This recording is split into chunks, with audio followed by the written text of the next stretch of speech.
Jill Munroe with KBLA Talk 1580. Great to speak with you both today. Hi, Jill.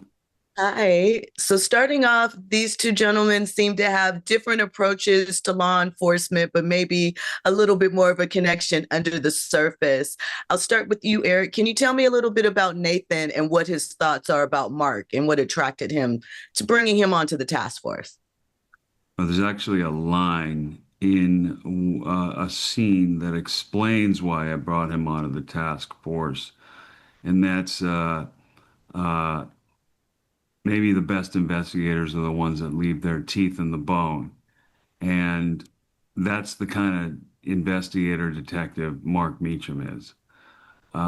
He's resilient and unflappable and single-minded focus, um,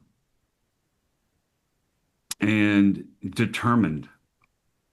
And when you got somebody who's got all those attributes in an investigator, he's like a pit bull.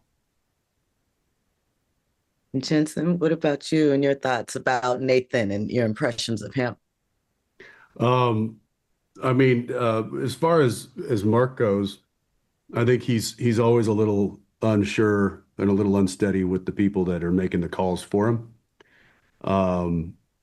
But he has somehow found himself in the orbit of Blythe, who is somebody who uh, is a little bit outside of the box thinker, and I think he relates to that. And I think that there is um, a stillness and a quiet leadership that Blythe possesses that Meachum responds to.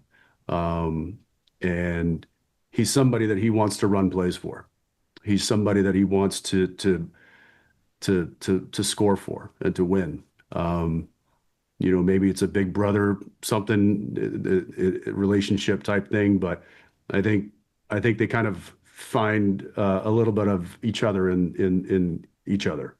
And I think that's one of the reasons why it works.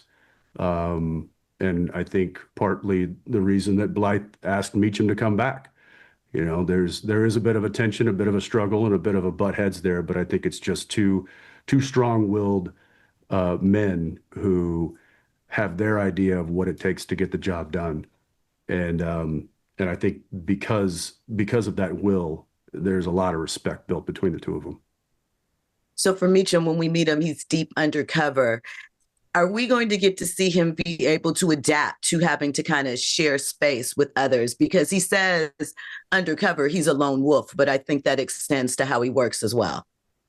Yeah, it is, and this is a testament to Blythe getting kind of these, these misfits, these deplorables, these unlikables together, finding a common denominator and building upon that. And I think that Meachum he's got a relation. Obviously, he's got history with Blythe. He's got history with Finau, and so I don't think he's uneasy about sharing space, but he certainly doesn't have a problem taking it up.